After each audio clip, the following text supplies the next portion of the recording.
year ago, I had just finished the premiere of Gutter Dameron. I think the project that has probably led me into this fabulous community and allowed me to speak today. And I'm standing in front of the Opera House and they're performing Norma. And it's one of the most epic operas ever performed by the most epic rock star of opera, Cecilia Bartoli. And I'm watching this stream of wealth passing by. I see Bugattis and Ferraris, and I see $1,000,000 dresses, and there are all these fabulous couples, and I'm so blown away by all the wealth going inside at the premiere that I forget to go in myself. So I enter the room, and there's this whole crowd staring at me, just like you're staring at me right now. And I'm the worst dressed guy in the room, and I'm sort of out of place, but I have a very big smile on my face, because at that point I realized actually that why I had come there.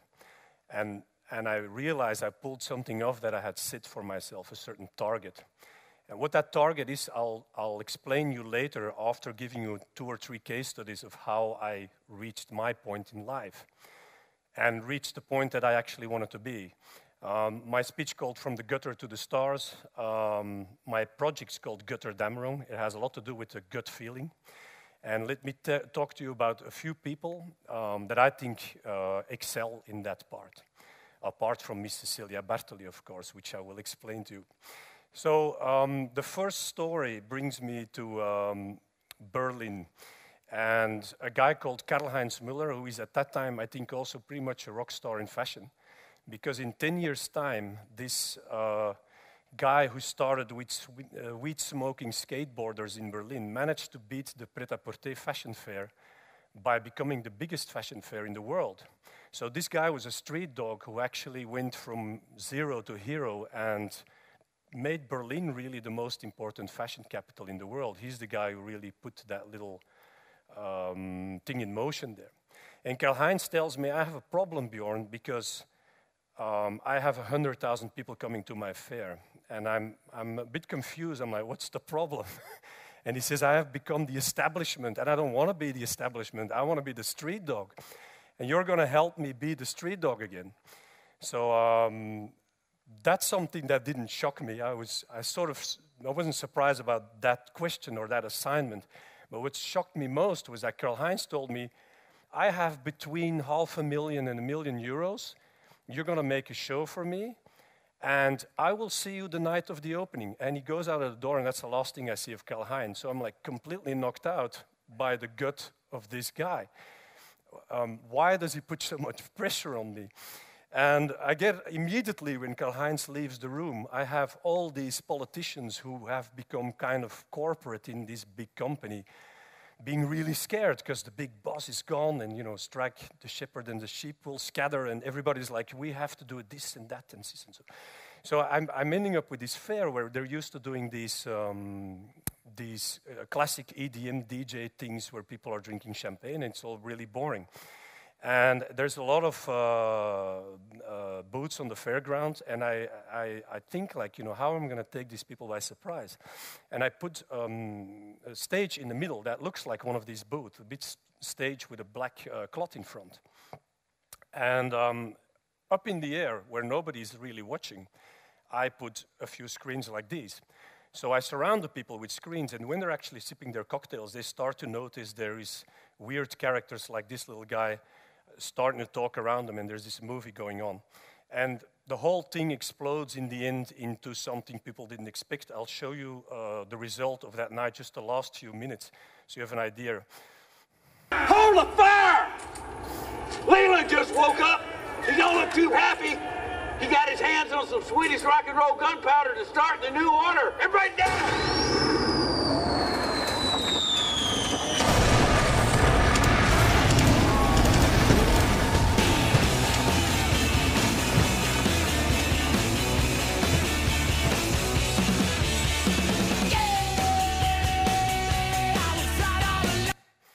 So I think in about 7 minutes, I turned this boring cocktail party into a bunch of stage diving crazy motherfuckers.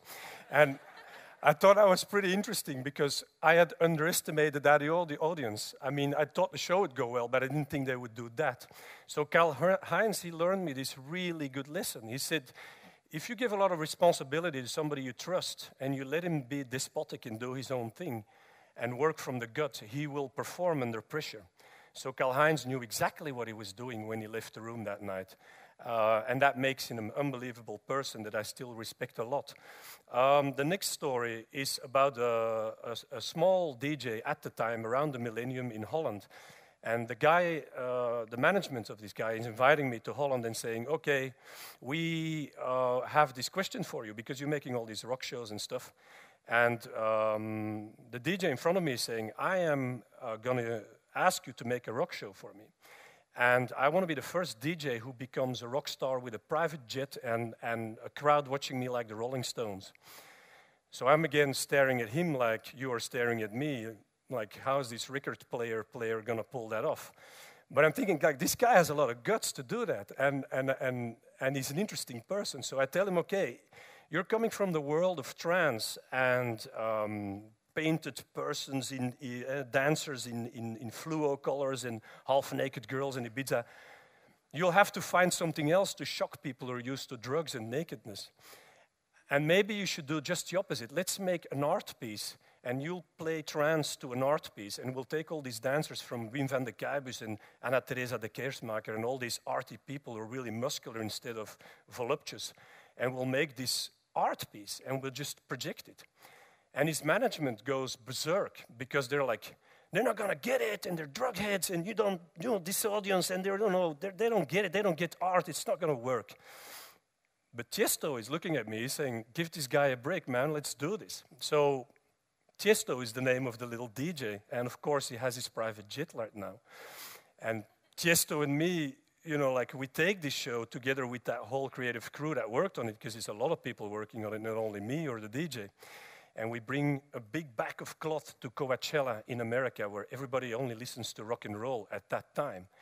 And the Red Hot Chili Peppers are playing, and people are telling us, you know, electronic music, it's European, it's for Berlin, and, you know, it doesn't fit in America because we're rock and roll. And we're like, yeah, we're just the after act. We're just, you know, we just put our cloth after the Red Hot Chili Peppers. So we just have a projector and a big cloth, but people underestimate the power of a 100 square meter projection screen when there's some imagination on it. Because it's not about how big the bells you ring, it's about what's on the screen. So we play the show, and sure enough, people go nuts. And the day after, in the New York and LA Times, nobody talks about the Chili Peppers anymore. They're all talking about DJ Tiesto, who conquered America. And I think it was the beginning, really, of the first big EDM shows in America. And now in Vegas and in all the big festivals like Coachella, the majority is EDM. I don't like EDM, but I like people like Tiesto. He had a lot of gut. And I think the next project, again, is a building stone that leads me to Gutter Dameron to show how I came to my own project. It's very different. It's a fashion project. I think you're all familiar with people like Claudia Schiffer or Naomi Campbell or Giselle Bündchen. It's all people who actually did a beauty pageant for Elite Model Look. And the difference with Elite Model Look is when you are an elite model, it's not like Miss World where you're under flowers and you go home and it's over. No, when you're an elite model winning this contest, you are a multimillionaire before you walk out because you are really a top model. And this brand had gone through a few bad times with scandals and stuff like that, but then they had a very visionary new guy working there, Vic, an old friend of mine, who calls me and says, I want you to make a show that reflects where I want to take Elite, which is the Chanel of the model agencies, and we want to be back on top. And we go to China, and I go through the whole process again of people telling me how it's done, and you need, like in The Voice, you need crying people on the scene, and a real a baroness talking to the girls and hugging them, and then there's emotion, and it's going to sell. And I think it's a load of crap. So I tell them, like, no, we're going to make not a straightforward white catwalk where people walk. We're going to make it linear. We're going to make a long line of 120 square meters of projection cloth in 3 layers, and we're going to make this holographic long thing. And instead of putting them on velvet, we're going to put the girls on bare concrete. And happily there was a very interesting team at Elite, Laurence Bier and Stéphane are two amazing people who let me do my thing. And we do the show, and the show worked out really well. We had an electronic voice, a bit like the Daft Punk thing in the intro here, who became the host instead of this beautiful Baroness. And the show ends really well, and Vic is really relieved, but he's not relieved yet because inside the crowd on the leather seats in front right here is the most important lady in fashion, Franca Sosani, who passed away, alas, but who was an amazing person, an amazing girl, just like Cecilia Bartoli. And she looks at me, and of course she noticed, because of the way I'm dressing, I'm the least dressed guy in the room again, that I'm the director, so she gives me a blink of the eye and she goes straight to Vic and she says, she was Italian, "Every year, this show looks like shit." And Vic is like becoming really small. And then she's like, "But this year it was amazing." And it was a big party, and the year after, Elite Model Look got endorsed by Italian Vogue, and it became a very big brand through this vision and the gut feeling of Vic, who in the end is the guy with gut here. And that brings me again to the next one, Gutter Dameron, which is my own project. And I'm thinking, okay, how can I take all these things from Karl-Heinz Müller, the street dog, who went from the gutter to the stars? How can I learn something from Tiesto, who knew that the audience is hungry for something else? When people are always fed the same shit, after a while they don't eat anymore, so you have to do something new. And I'm a big rock and roll fan. I'm thinking, why is like Iron Maiden still using cloth backdrops like in the 70s? It's boring, but there are no other great, amazing acts out there about, at that time at least. You have a few, like Rammstein were really amazing for me, big examples. But I'm thinking maybe we should blend this idea of EDM, of holographic stuff, of bringing a technological aspect into an old school rock and roll factor. So there's, again, a lot of this skepticism of people telling me, rocker friends of mine are saying, nobody's going to get the art people and the people who work for Dior and do the graphics making a rock and roll movie. But they totally underestimated their audience, because in metal you have beautiful artwork. Deviant art in metal is something amazing, I think. So I took some Gustave Doré, some Edgar Allan Poe. I took some, artists from Chanel, and I took my knowledge from all these shows. And I went to speak to my friend Grace Jones, who I made a few shows for, and I knew she would get it. She's an art icon. She's been in a lot of museums around the world. She's a living artwork, just like Iggy. And I explain her that, and she thinks it's great. And I play her Slayer, and she's like, "Ooh, it's tribal." So she totally loves it. And it ended up in something I will show you. Like, people thought I wouldn't be able to convince anybody, but this is the cast that I had in the end. So I'll just play you a short trailer of Gutter Dameron. This ain't no fucking Hollywood, can you dig it? Motörhead's Lemmy Kilmister, Miss Grace Jones, Iggy Pop, Joshua Homme, Slash, Mark Lanigan, Jesse Hughes, Slayer's Tom Araya, the most epic cast in rock and roll history in a loud and dark fairy tale. Starring Henry Rollins, Justice, Nina Hagen, and Volbeat in Bjorn Tagemose's Gutter Dameron. An explosive cinematic show accompanied by a live rock and roll band. That was just like, wow, fucking brilliant. And if you don't like it, fuck off. I think Lemmy, who alas passed away in the meantime, put it really right. Lemmy, when I met him, I think half a year before he passed away, he was a very clever guy, and the way he dressed, nobody thought he would understand opera or anything like that. Lemmy was really the living example of how you can be a super intellectual and make people believe that you're not. And I think he told me at a certain point, like, this show is going to be like playing Motörhead in the opera. And people are going to love you or going to hate you for it. But you just have to follow your gut, man. You just have to do what you want to do. And Tom Araya from Slayer is also some of the, I think one of the most important metal artists, again, said the same thing. You just have to take your guitar, get in the van and do it, man. So I just did it, and I ended up with 12 of the biggest rock icons ever put together in a movie, and I took them out of the perspective where they're normally in. I changed them into silent movie stars rather than having them shout on stage. And I had a beautiful, unbelievable opera singer on my stage performing with us. And that brings me back to the yacht of Cecilia Bartoli, where I actually also had catalogued her a little, and by the crowd who was in the room. And it made me understand, and I tell her, like, you know, I think I know why you brought me here. And she says, yeah, you know, like, you just created a rock opera, and I like metal, because metal is complex music, just like old music. It's very difficult to play when you listen to Mastodon or Slayer.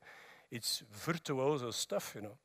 And she understood that really well, and she said, back in the days when old music was played in Teatro Farnese, they used to blow up ships and make big fireworks, just like Rammstein. So the opera singers of those times were the rock stars of that time. And Wagner in that time was the first guy who understood that the visual aspect of a show is just as important as the musical aspect. And I think what all these people have in common, including all these people in the movie, is something my little nine-year-old girl has. When she was 4-year-old, she was in the car with my wife, and we're playing Lust for Life. No, I think we're playing Wanna Be Your Dog from Iggy Pop. And she says to my wife, can you turn on the radio and drive faster, Mom? And I think that puts it all together. I hope my girl will have a lot of gut feeling, and I hope you got inspired by whatever I had to say tonight. Thank you very much.